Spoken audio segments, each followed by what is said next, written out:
The movie is set in a war-torn Moldova, which has left the country in ruins. After a particularly vicious attack, an American soldier named Davis gets separated from his team. Having no time to wait for backup, he ventures into a building alone, putting on his hyper-spectral imaging goggles.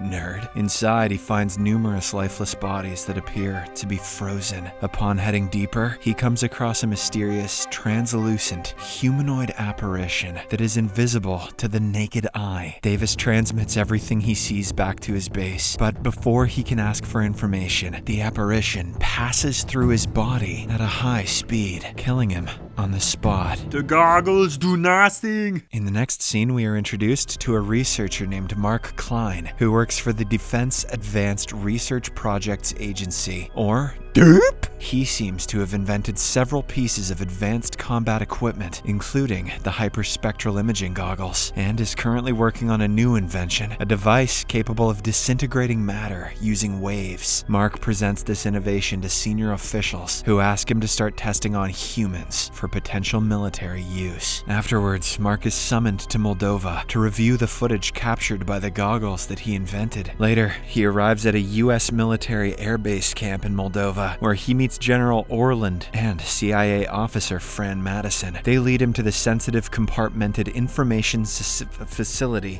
Things have dumb names. They lead him to the sensitive compartmented information facility and show him the footage recorded by Davis before his death. After reviewing the footage, Orland informs Mark that they've discovered several people who have died in the same manner over the past 3 weeks. According to autopsy reports, the victims displayed frozen internal organs and corroded skin. Fran speculates that these sightings might be local insurgents wearing advanced camouflage, but Mark remains skeptical. "I'm pretty sure it's ghosts," says Mark. In order to obtain clearer images of these anomalies and identify them, Orland permits Mark and Fran to accompany a team of Delta Force operators into the field to capture a better image of the apparitions. Mark mounts his enhanced hyperspectral camera on one of the military trucks. Initially, the soldiers aren't happy about replacing a machine gun with a camera, but Mark's old friend Captain Cabrera scolds his team and recounts that Mark is the genius behind all their advanced weaponry. Machine gun for a camera still sounds like a crappy deal, nonetheless. Later on, the captain addresses his troops regarding their mission. They are to enter a 5-story abandoned building in search of their Utah team, who went missing the previous day. Cabrera also cautions them that the area is controlled by insurgents, so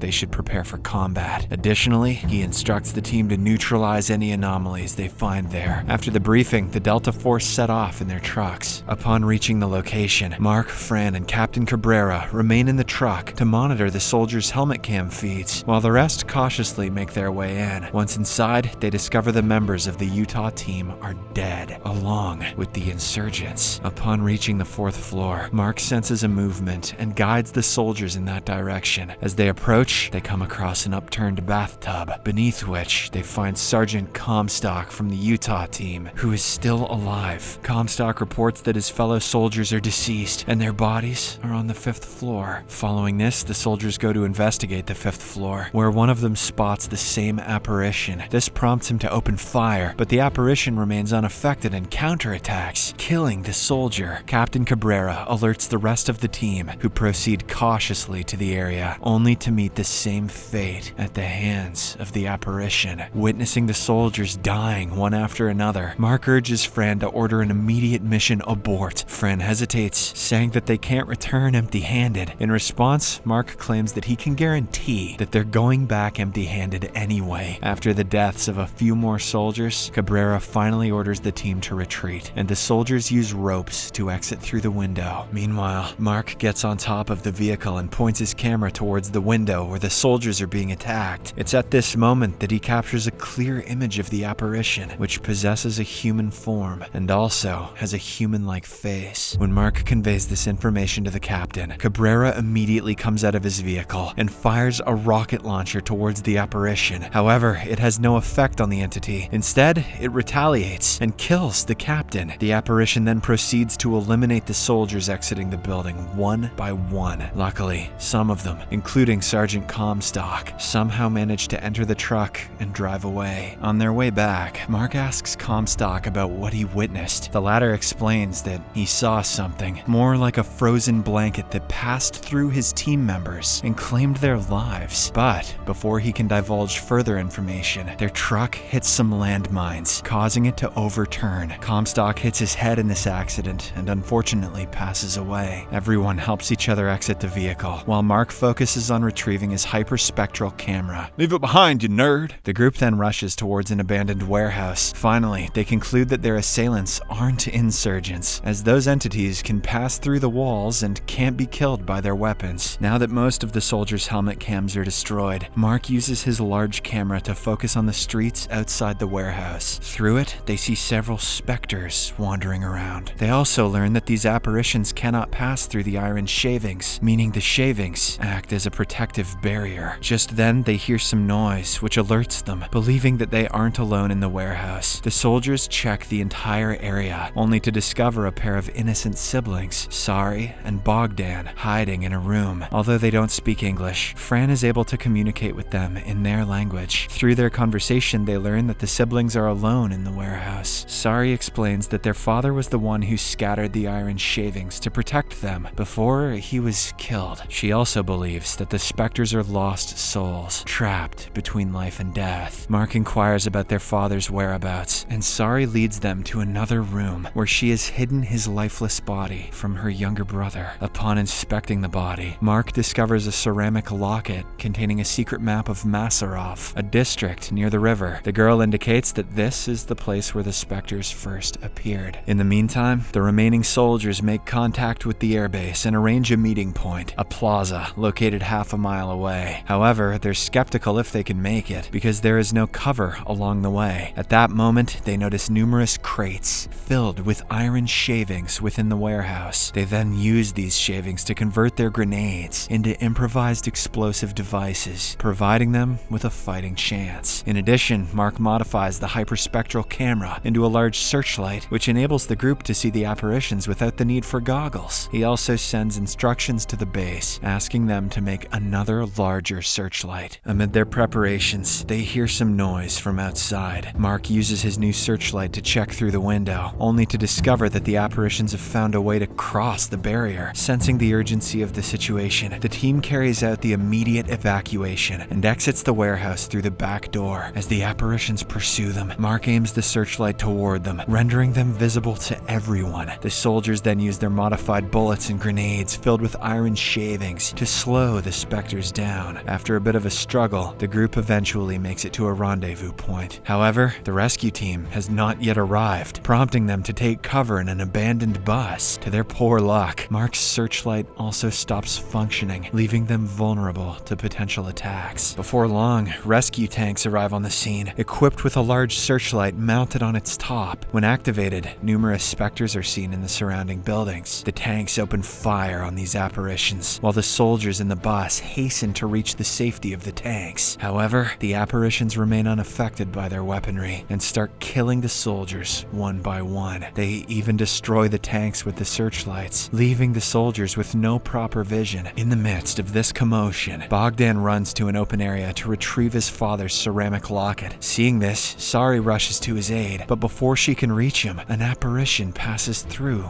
the little boy, leading to his untimely demise. Dark Turn wasn't expecting that. The specters then gather in the center of the area to kill the group. For a moment, it appears all hope is lost, but luckily, a rescue helicopter arrives just in the nick of time. Seeing the apparitions are stopped by the airflow from the propeller, Mark smashes the iron shavings on the ground. The wind pushes the iron fillings towards the apparitions, which keeps them away. It earns them enough time to get on the helicopter and take off. Once safely in the air, they receive word from Orland that the apparitions have overrun their airbase. Due to this, they are redirected to a civilian bunker under the control of the Allied Moldovan military. Upon their arrival, Sari is attended to by a doctor due to a shoulder injury she sustained during their escape. Sometime later, Orland also arrives at the bunker with a handful of surviving soldiers and supplies. Major Sessions inquires about their next course of action, but Orland admits to lacking a clear plan. The soldiers then begin to engage in discussions and disputes, while Mark sits alone, attempting to piece together the puzzle in his mind. mind. Shortly after, Mark interrupts them, asserting that he knows what the specters are. He claims that these apparitions are man-made entities and are composed of Bose-Einstein condensate, which explains their ability to move through walls, freeze people to death, and the ability to pass through iron shavings and ceramic materials. This is the reason they couldn't penetrate the ceramic bathtub where Comstock hid. According to him, the nuclear power plant is exactly the place, providing energy for the apparitions. He also believes that plasmic discharge can tear apart the condensate. Not a single soldier understands a goddamn word Mark just said. After this, Mark and the other soldiers collaboratively begin searching for anything they can use to make special weapons. Mark turns this bunker into an arsenal and builds a dozen plasmic discharge guns. Among the gear they brought from the base, there is also a robot, which they use to install a new searchlight. Fortified with these new weapons, the soldiers vow to blow up the power plant and put an end to the threat. The very next morning, they set off for the Masarov power plant in their helicopters. As soon as they reach there, the first group of soldiers descends from the helicopter and prepares for the strike. They activate the robot with the searchlight and set up their newly created weapon. When confronted by an approaching specter, they open fire and successfully take it down. Confirming the efficacy of their weapon, the remaining soldiers also descend to prepare for the impending battle. While the soldiers mount an assault on the roof of the power plant, Mark, Fran, and two other soldiers venture into the building. Inside, they are soon attacked by an apparition, which causes them to separate. The soldiers opt to confront the specter, while Mark and Fran proceed to a laboratory. A short while later, the duo comes across an iron door, and upon entering, they get into the main lab. There, they discover that the previous scientists were scanning humans on a molecular level and using advanced 3D printing to replicate them in condensate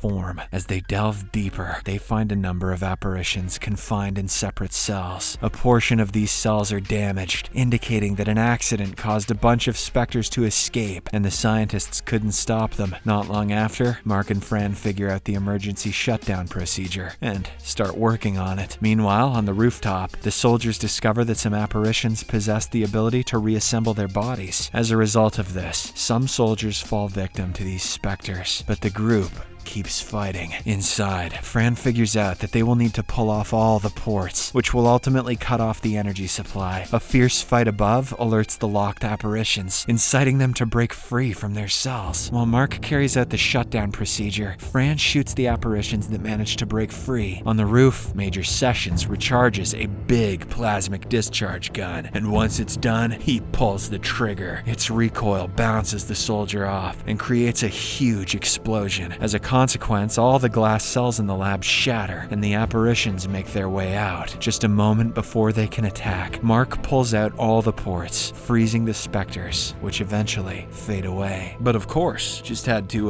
unplug the nuke ports to get rid of the Bose-Einstein ghosts. It's simple science. Following this, Mark and Fran hear a sound emanating from a room. Upon checking it, they are shocked to discover real human brains and peripheral nervous systems, which are hooked up to a central machine that keeps the apparitions alive. Believing that whatever level of consciousness remaining is in pain, Mark unplugs the human remains from the machine, finally letting them die in peace. Now that the apparitions are all gone, the US and their Moldovan allies continue their efforts to regain control of the city from the insurgents. The Department of Defense extraction team is sent back to the power plant facility alongside the Delta Force operators in order to dismantle the machinery. The movie ends as Mark bids farewell to Sari and Fran before returning to his home in Virginia. Mountain Mama. Subscribe for more videos like this, turn on notifications, and leave a like to help the channel out. Thank you for watching.